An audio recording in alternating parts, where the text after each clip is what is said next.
out at the TA truck stop in Hampshire.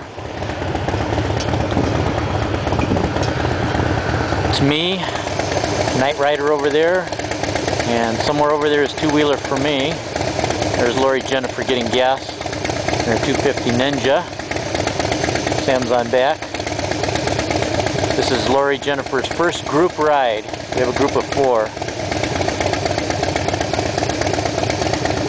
Naturally, as usual, I'm the lead bike because nobody else wants to volunteer to be lead. I also did something a little different that I normally don't do. Instead of staggering on the right, which I normally do on front, I staggered on the left, which was, the first few miles, it was kind of disorienting actually. I've been doing on the right all my life, pretty much, or all my riding life, and I switched to the left.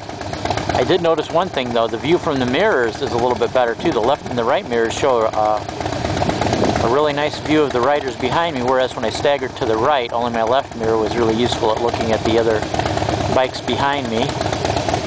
So that was something interesting. Also something I learned too about from riding with Lori that I hadn't thought about. Now when I ride with groups, I'm usually riding with the same group. Oh, that's kind of foggy looking. I'm usually riding with the same group that I've been riding with for years and years. So we kind of stop even using hand signals so much. We pretty much know where we stop. We know our habits, stuff like that. It's almost like you communicate by osmosis, but I kind of screwed up a little bit when I was riding with Lori the last time we went on our long trip, and she had an equipment malfunction in her helmet and needed me to pull over right away, so she signaled for a stop. But since I only just showed her one signal for a stop, it was like I was looking for the next gas station to pull over at, instead of she needed me to stop like right away, so she was like having to deal with this problem. So it causes me to learn as a lead rider to be a little more aware of bad habits I've gotten into and have multiple different signals from people for the different things we do in the group rides.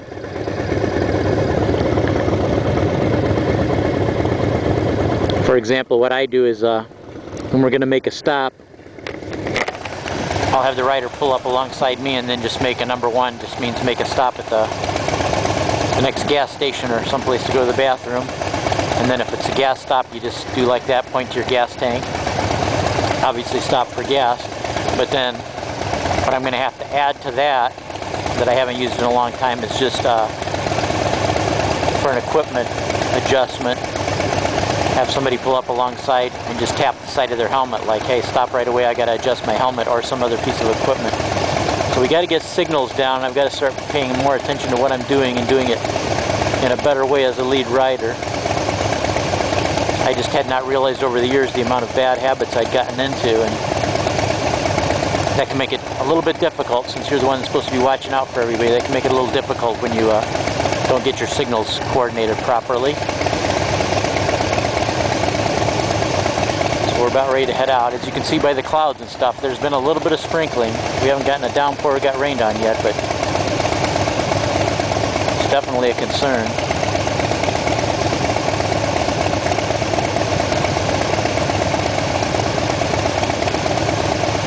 Going to last to the ride starts here. This only goes for 10 minutes and then shuts itself off. So we'll see. If not, I'll just post it the way it is. I've actually, by watching everybody else's videos too, I've decided to do a lot less editing. I'm just going to do sometimes no editing, sometimes a minor amount of editing, because somehow I do like the videos, the closer they are to raw videos, the more I like them. I mean, the mistakes, the ums, the ahs, stuff like that, all that stuff.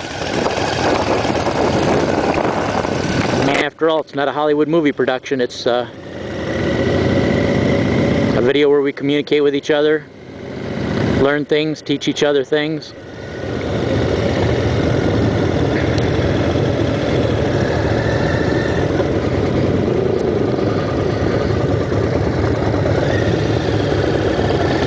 So we're on our way.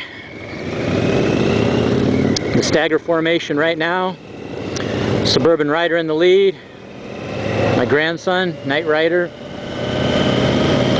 Lori Jennifer, and two-wheeler for me, my son-in-law, taking up the rear. I'm the most experienced rider in the group, or it may be equal, I don't know, but the two most experienced riders should always be front and back, in my opinion. So, my son-in-law is running sweeper. One thing they did when I went on a large group ride with a group from a church after we did the blessing of the bikes is they stuck all of the inexperienced riders right behind the lead rider, which I don't really like that idea so much.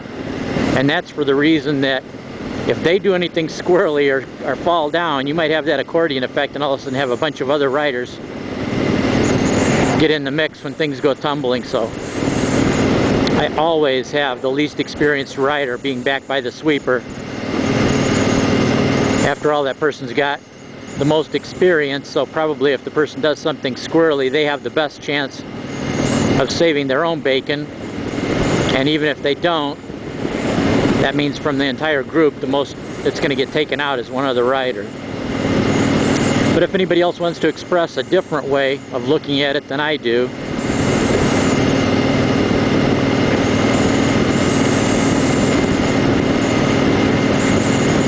and what we're going to do too is split up when we get to a certain intersection a few miles up ahead. We're going to split up. Lori's going to go one way and the other three of us are going to go another way because she's got another appointment to go to. But I thought I'd show a little bit. I didn't tape the very first. This is technically the second group ride because we went to our destination and now we're leaving. So technically this is the second group ride. And I didn't want to film it because obviously I want to pay attention as I'm teaching to what I'm doing. Well, somebody just passed us there, and I guess that kind of proves the point to where if you're the lead rider and you're to the left, it gives the person a little more visibility, and there's no way they would tend to cut me off so much as if I was on the right where I normally am. I may actually modify my style and start riding to the left as the lead rider. It was quick enough to get used to. I mean, within a couple of miles I was used to it. It's just making some of the tight turns and stuff, it feels a little strange.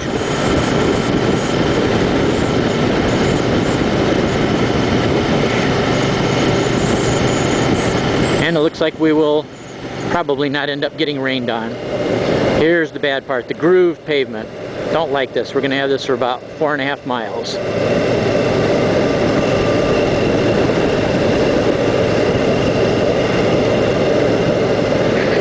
But what can you do? I mean, road construction, that's just the way it is. This Triumph's not quite as good as the Harley, but still, it's pretty good. A lot better than a lot of bikes. It does skip over the grooves pretty well.